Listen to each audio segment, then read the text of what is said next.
امریکی صدر ٹرمپ کی وینزویلا کے نائب صدر کو دھمکی، کہا ڈیلسی نے درست کام نہ کیا تو مادورو سے بھی زیادہ بھاری قیمت چکانا پڑے گی۔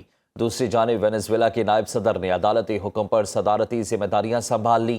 ڈیلسی نے صدر مادورو کی فوری رہائی کا مطالبہ کیا تھا۔ یورپی یونین کا وینزویلا میں فریقین سے کشیدگی سے گریز کا مطالبہ، کہا وینزویلا میں جمہوریت کی بحالی کا واحد راستہ عوام کی رائے کا احترام ہے۔ ہنگری کے سوا 26 یورپی ممالک نے بحران کے پرامن حل پر زور دیا ہے۔ کیتھولک مسیحیوں کے روحانی پیشوا پوپ لیو نے وینزویلا کی خود مختاری اور انسانی حقوق کے احترام کی ضرورت پر زور دیا۔ وینزویلا کے اعلیٰ سرکاری عہدیداران نے دعویٰ کیا ہے کہ امریکہ حملے میں 40 افراد ہلاک ہوئے ہیں۔ برازیل، چلی، کولمبیا، میکسیکو اور یوراگوئے نے وینزویلا پر کسی بھی بیرونی کنٹرول یا حکمرانی کی کوشش کو مسترد کر دیا۔ پانچوں ممالک نے مشترکہ بیان میں امریکی صدر ٹرمپ کے وینزویلا پر حکومت کرنے اور تیل تک رسائی کے اقدام پر تشویش کا اظہار کیا۔ بیان میں کہا گیا کہ وینزویلا کی حکومت کو بازور طاقت ہٹانا یا قدرتی اسٹریٹجک وسائل پر قبضہ عالمی قوانین کی خلاف ورزی ہے۔ دوسری جانب وینزویلا کی حکومت نے صدر نکولس مادورو کی گرفتاری کو سامراجی سازش قرار دیتے ہوئے کہا کہ فوج کسی بھی جارحیت کا بھرپور جواب دینے کے لیے تیار ہے۔ امریکی صدر ٹرمپ کی وینزویلا پر حملے اور صدر نکولس مادورو کو حراست میں لینے کے بعد دیگر کئی ممالک کو سنگین نتائج کی دھمکیاں۔ فلوریڈا سے واشنگٹن ڈی سی روانگی کے موقع پر ایئر فورس ون پر صحافیوں سے گفتگو کرتے ہوئے امریکی صدر ٹرمپ نے متعدد اہم عالمی امور پر سخت بیانات دیے ہیں۔ صدر ٹرمپ نے کولمبیا کے بارے میں کہا کہ وہاں نئی فوجی کارروائی کا آپشن اچھا لگتا ہے۔ کولمبیا کی حکومت ایک بیمار شخص چلا رہا ہے جو زیادہ دیر تک اقتدار میں نہیں رہے گا۔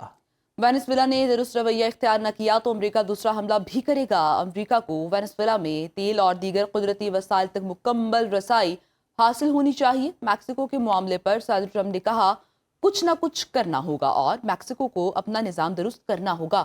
کیوبا کے بارے میں کہا کہ کیوبا خود ہی گرنے کے قریب ہے، ممکن ہے وہاں فوجی مداخلت کی ضرورت نہ پڑے۔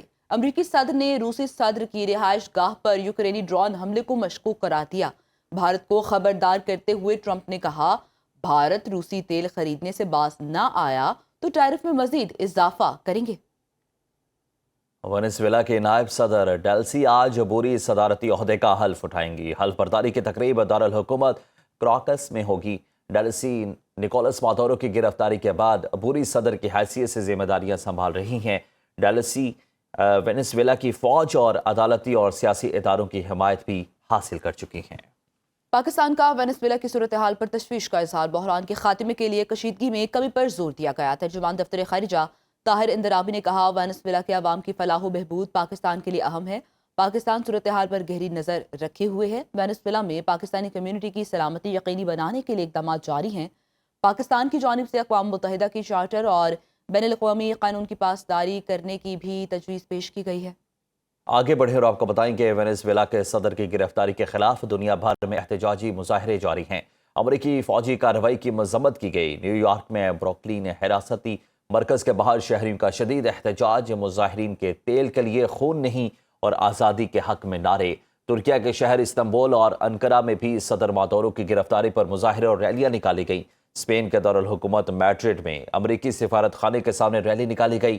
بھارتی دارالحکومت نئی دہلی سمیت کئی شہروں میں بائیں بازو کی جماعتوں کی امریکی حملوں کے خلاف ریلیاں۔ پیرس، ایتھنز، بارسلونا، ساؤ پالو، نیو یارک، لاس اینجلس اور واشنگٹن میں بھی مظاہرے ہوئے۔